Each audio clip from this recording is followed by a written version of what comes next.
Thanks for coming and joining me today out on the lake, by the lake. I thought it might be fun to record a video in nature because I can't really do that often. And outside nature sounds are some of my favorite sounds ever. You can probably hear little birds chirping, bugs going. One's flitting above me right now. You also might hear the wind in the trees and maybe boats in the distance, motors, water. There's a little marina off to the side of me because people fish here too, just like they like to sit and relax lakeside.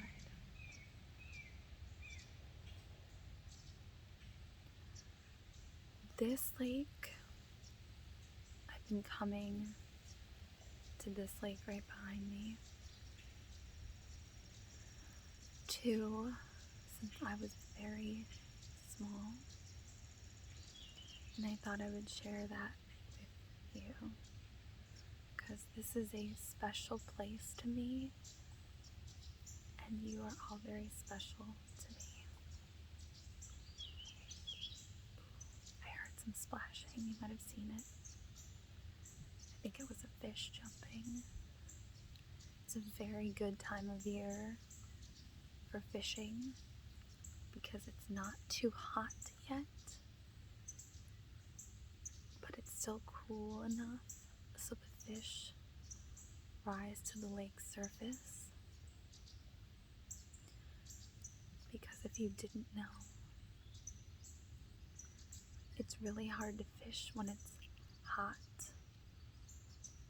because the fish don't like the surface of the water being so hot.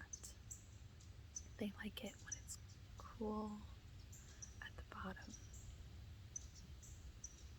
of the lake.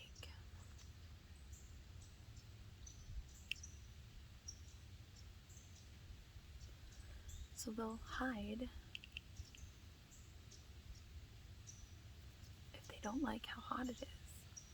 So because it's so early in the year, you want to go fishing now and not later in the summer because you're more likely to catch something and get some really good catches out there than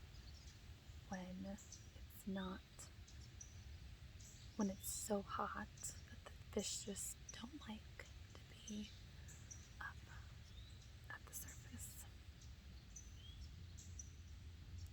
I have a fun story for you about this lake, and it's something historical and a little creepy, but not too creepy that you can't keep relaxing as you listen.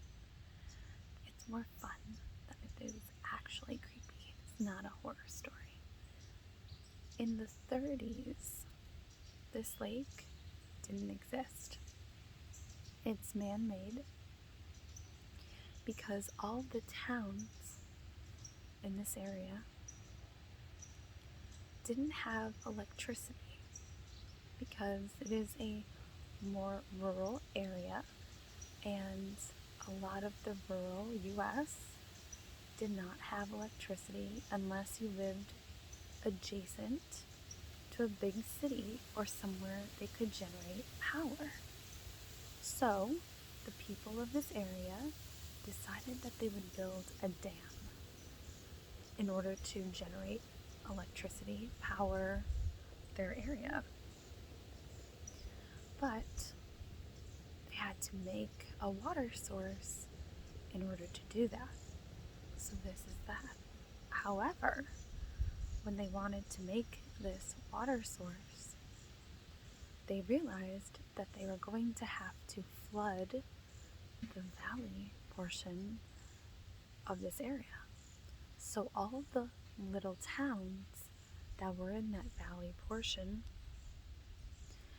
had to be evacuated, they had to be relocated, and they had to just bury the towns underwater. So there are some towns, if you go out in the middle of the lake in certain places, that are actually just underneath this lake. And on certain days, when the water level is very low,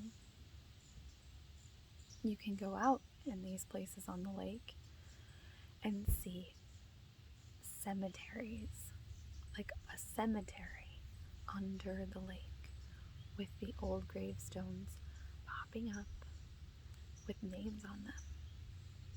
Now, I have never seen that when I've been here, but I've seen pictures of it. I have seen a different piece of land that's out here in the middle of the lake. There's an island, and the island is a cemetery, different one, that used to be on a hill in one of these towns. And that hill now looks like an island because of the flooding, because of the man-made lake. You can go on this island and search for the remnants of the cemetery. I have done that before.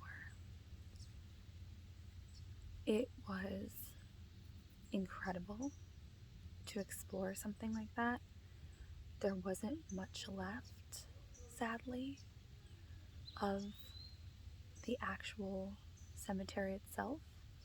It wasn't that old of a cemetery, from what I understand. And they didn't actually flood the lake until the early 50s. They conceived of the idea in the 30s, but a lot of these towns were not completely underwater till the 50s. So that cemetery was there from when people came to this area, and then sometime in the 50s. But there was nothing left. And it really just shows you how much nature takes over when humans aren't involved anymore. And it's quiet and no one's around. We found remnants of some of the gravestones and outlines of fences where they marked the divisions of where you'd walk in the cemetery, and mausoleum bases. We saw a few of those, but so much has been taken over from there that there isn't a lot left. I actually also don't know if they ever relocated the bodies or the gravestones completely from that cemetery, since it wasn't, buried underground completely, or not. I've never been able to find that information. So even though lakes look like they're in these beautiful, serene places, which they are, sometimes they have fun surprises that you can find out about when you're here. I hope you liked my little story time. I hope you were able to sit and relax for a few minutes with this video. I will be back with some more nature for you, I'm absolutely sure. Have a wonderful day. Please do something for your self-care today. If it was just this, I'm so happy you were able to spend this time with me. And please take care of yourself.